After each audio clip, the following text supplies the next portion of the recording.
Salve a tutti, a qualche giorno o settimana o mese, dipende da quando vedrete il video, dal primo congresso nazionale di Enia, ho pensato di fare una registrazione dedicata a quello che è stato il mio intervento.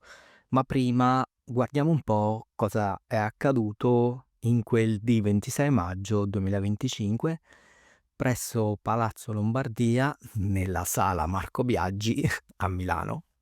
Primo congresso nazionale di Enia, intitolato L'economia delle AI, ricchezza, regole e rigenerazione, di cui vi sfoglio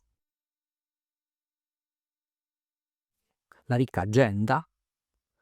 Si è iniziati alle 8:30, ci sono stati vari interventi di personaggi illustri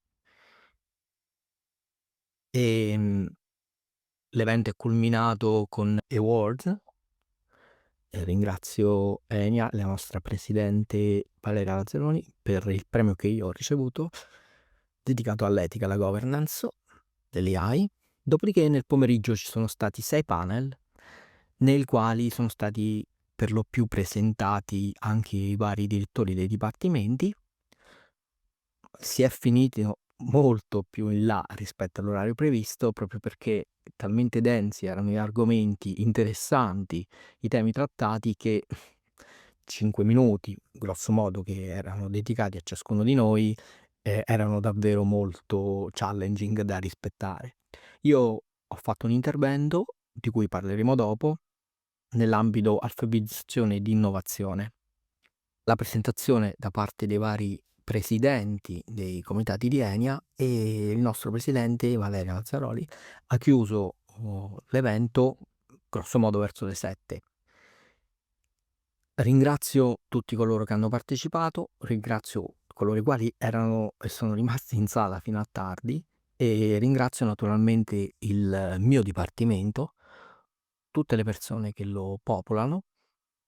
Mi dispiace non aver avuto occasione di menzionarli, per cui lo faccio adesso. Figure che ci sono ancora, figure che non sono più presenti nel dipartimento, per me sono sempre figure che hanno avuto un'importanza fondamentale in quello che è adesso il dipartimento e in quello che sarà il suo futuro sviluppo. Per cui cito senza un ordine particolare Graziella Soluri, Roberto Magnani, Vincenzo Cortesi e Federica Maria Rita Livelli. Passando invece a quello che è stato il mio intervento, questa volta ho delle slide che posso proporvi. Vorrei riprendere proprio quel concetto che ho toccato all'inizio: perché facciamo tutto ciò? Una risposta bellissima, secondo me, è: per chi non conosceremo mai. Vi lascio qualche secondo per riflettere su questa frase, perché è un po' l'essenza di tutto ciò, no? Fare un qualcosa per qualcuno che non conosceremo mai, che presuppone, da cui non avremo mai nulla, il massimo secondo me, a cui potremmo ambire. Un'altra riflessione che feci durante l'intervento fu del tempo dedicato a ciascuno di noi. 540 minuti circa l'evento, 5 minuti caduno, sono circa l'1%, per cui questi 5 minuti che già sono passati, però facciamo partire il counter da adesso, fateli vostri e solo per voi.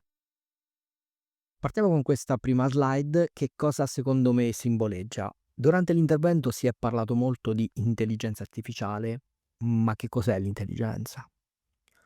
L'intelligenza è, definizione bellissima a mio avviso, la capacità che noi abbiamo di saper fare le cose senza sapere come si fanno. Banale, ma non per un AI, se ci pensate. E qui è dove dovremmo davvero insistere e puntare i piedi, quando si vogliono fare quei voli pindarici nel tentativo di confrontare un'intelligenza artificiale con un'intelligenza umana. Ci sta tutto, ma fino a un certo punto. La prima slide, dove tutto è iniziato, quindi nel momento in cui per la prima volta la storia dell'universo, la materia, ha iniziato a ricordare se stessa. In questa occasione non parliamo naturalmente di intelligenza artificiale, ma parliamo di intelligenza e punto. quella che nasce dal nostro corpo, dalle nostre emozioni, dal nostro desiderio. Riflettete ora su questa slide. Che cosa vi suscita? Questa è la nostra memoria. Non l'ho detto, ma l'intervento che ho fatto era votato proprio a mettere in evidenza la differenza tra la memoria umana e la memoria digitale. Quindi questa è la nostra memoria, ma non è affatto un database. È un ecosistema vivente dove ogni ricordo porta con sé il battito del cuore di quel momento, l'odore della pelle di chi ci amava o di chi amavamo, il peso del mondo che noi sentivamo sulle nostre spalle. Se ci pensate, in realtà la nostra memoria non sono dei file all'interno di cassetti, sono dei fantasmi che ogni giorno abitano con noi. E qui un po' credo le cose si inizino a chiarire meglio. Questa è la nostra memoria. Sono, ad esempio, ciò che noi ricordiamo di quello che è stato un passato anche da noi non vissuto, il guerriero che sa di morire, gli amanti che si scropono eterni, l'uomo che contempla l'infinito, il leader che porta con sé il peso di un popolo. Sapreste dirmi cosa accomuna tutti questi elementi? Sapete farlo? Vi do un indizio. Non si tratta di una memoria che archivia, ma di una memoria che trasforma ogni qualvolta noi ricordiamo, ci rende diversi, se ci pensate.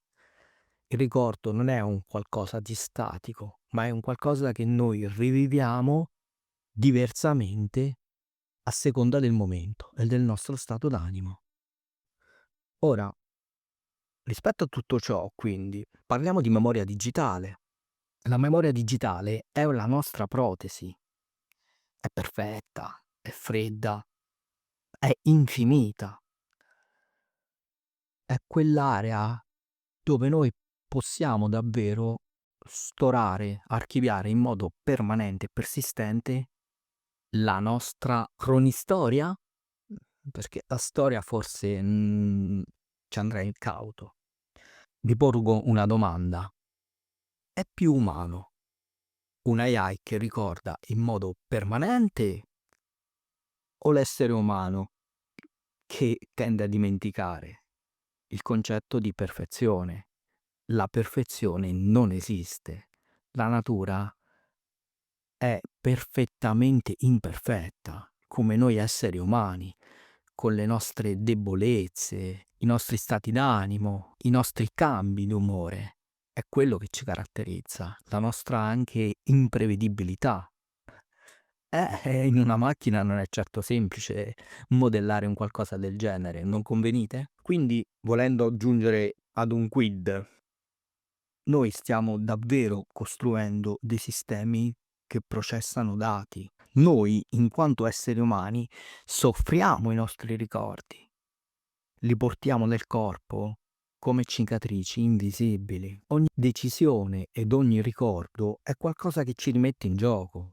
Lo vogliamo capire. Quindi non è assolutamente concepibile porre i due ricordi, uno archiviato dalla nostra memoria e l'altro da quella digitale, su uno stesso piano, o cercare di benchmarkarli in un qualche modo. È totalmente sbagliato. Ogni memoria è una decisione su cui noi vogliamo o possiamo diventare qualcosa di diverso. La vera rivoluzione non è quindi insegnare alle macchine a pensare come noi, ma è ricordare cosa significa essere umani mentre noi con le macchine e con le AI costruiamo il futuro. Quindi vi chiederei, che cos'è per voi un ricordo?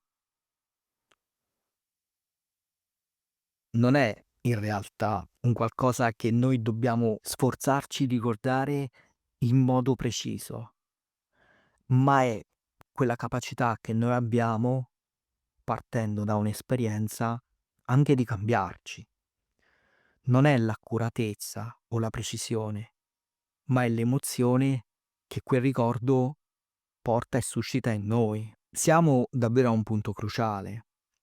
Stiamo progettando il futuro della memoria umana. Ma allora vi lascio con un'ultima domanda. Chi è che protegge e proteggerà quei nostri fantasmi?